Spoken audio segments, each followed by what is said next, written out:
ಎಲ್ಲರಿಗೂ ನಮಸ್ಕಾರ. ಮತ್ತೊಂದು ವಿಡಿಯೋಗೆ ಸ್ವಾಗತ. ಬಿಗ್ ಬಾಸ್ ಸೀಸನ್ 11 60 ದಿನ ಕಂಪ್ಲೀಟ್ ಮಾಡಿ 61ನೇ ದಿನಕ್ಕೆ ಕಾಲಿಟ್ಟಿದೆ. 61 ಡೇ ಮೊದಲ ಪ್ರೋಮೋ ರಿಲೀಸ್ ಆಗಿದೆ.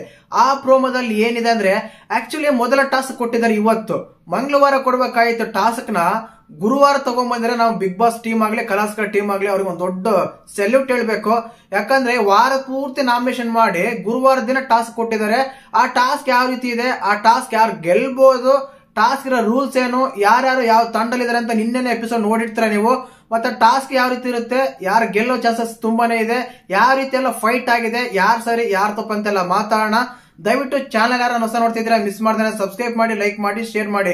ಮೊದಲನೇದಾಗಿ ಈ ವಾರ ಮೊದಲ ಟಾಸ್ಕ್ ಗುರುವಾರ ಕೊಟ್ಟಿದ್ದಾರೆ. ಆ ಪ್ರೋಮೋದಲ್ಲಿ ಮಣ್ಣಿನ ಅಸ್ತ್ರ ಅಂತ ಮೆನ್ಷನ್ ಮಾಡಿದ್ದಾರೆ. ಆ ಮಣ್ಣಿನ ಅಸ್ತ್ರ 3 ಪೈಪ್ ಇರ್ತವೆ. ಆ ಪೈಪ್ ಇಂದ ಮಣ್ಣಿನ ಉಂಡೆ ಬರುತ್ತೆ, ಮಣ್ಣಿನ ಮುದ್ದೆ. ಆ ಮುದ್ದೆಯನ್ನು ತಗೊಂಡು ಅವರು ಅವರ ರಾಜ್ಯದ ಲಾಂಛನ ಚಿಹ್ನೆಯನ್ನು ಒತ್ತಿ ಅದನ್ನ ಶೇಖರಣೆ ಮಾಡಬೇಕು.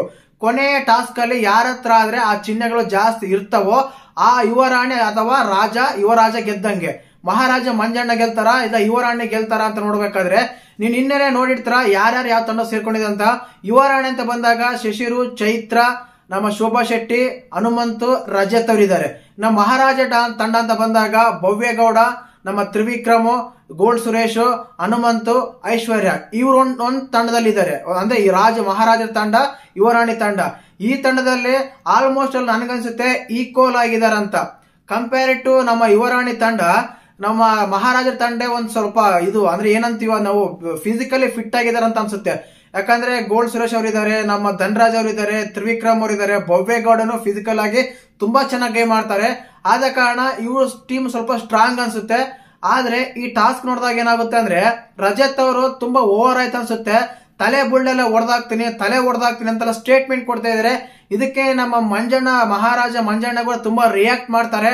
ನಾನೇನಾದ್ರೂ ಆಟದಲ್ಲಿ ಇದ್ದಿದ್ರೆ ಅದು ಆಟನೇ ಬೇರೆ ಇರ್ತಾ ಇತ್ತು, ನೀನೇನ್ ರೌಡಿನ ತಲೆ ಹೊಡೆದಾಕ್ತೀನಿ ಹಾಗೆ ಹೇಗೆ ಅಂತ ಹೇಳ್ತಾರೆ.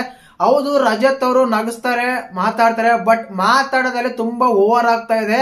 ಇದನ್ನ ಸ್ವಲ್ಪ ಕಂಟ್ರೋಲ್ ಇಟ್ಕೊಂಡ್ರೆ ತುಂಬಾ ಒಳ್ಳೇದ ಅನ್ಸುತ್ತೆ.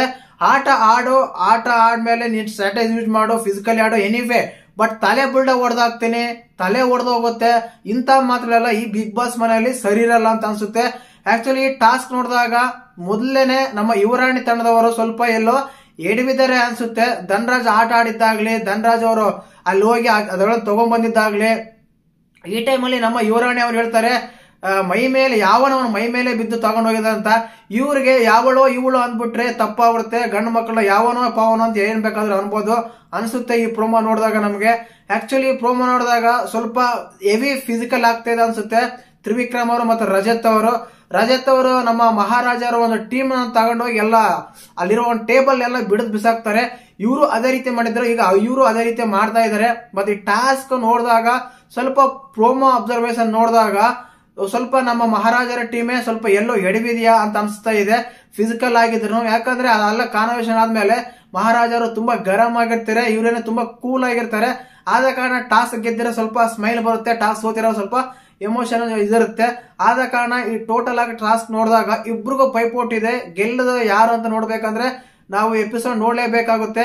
ಫಿಸಿಕಲಿ ನೋಡಿದಾಗ ಮಹಾರಾಜ ಟೀಮ್ ಸ್ಟ್ರಾಂಗ್ ಇದೆ, ಅವರೇ ಗೆದ್ದಿರ್ಬೋದೇನೋ ಅನ್ಸುತ್ತೆ ಒಂದು ಪ್ರೋಮೋ ಅಬ್ಸರ್ವೇಷನ್ ಮಾಡಿದಾಗ. ಆದ ಕಾರಣ ಪ್ರೋಮೋ ಈ ರೀತಿ ಇದೆ. ಮತ್ತೆ ಈ ಮಣ್ಣಿನ ಅಸ್ತ್ರ ಟಾಸ್ಕ್ ಯಾರು ಗೆದ್ದಿದ್ದಾರೆ ಅಂತ ಹೇಳಿ ಬೇಗ ಅಪ್ಡೇಟ್ ಕೊಡಕ್ ಟ್ರೈ ಮಾಡ್ತೀನಿ. ದಯವಿಟ್ಟು ಚಾನಲ್ ಯಾರನ್ನು ಹೊಸ ನೋಡ್ತಿದ್ರೆ ಮಿಸ್ ಮಾಡ್ದೇನೆ ಸಬ್ಸ್ಕ್ರೈಬ್ ಮಾಡಿ, ಲೈಕ್ ಮಾಡಿ, ಶೇರ್ ಮಾಡಿ. ಜೈ ಹಿಂದ್, ಜೈ ಕರ್ನಾಟಕ.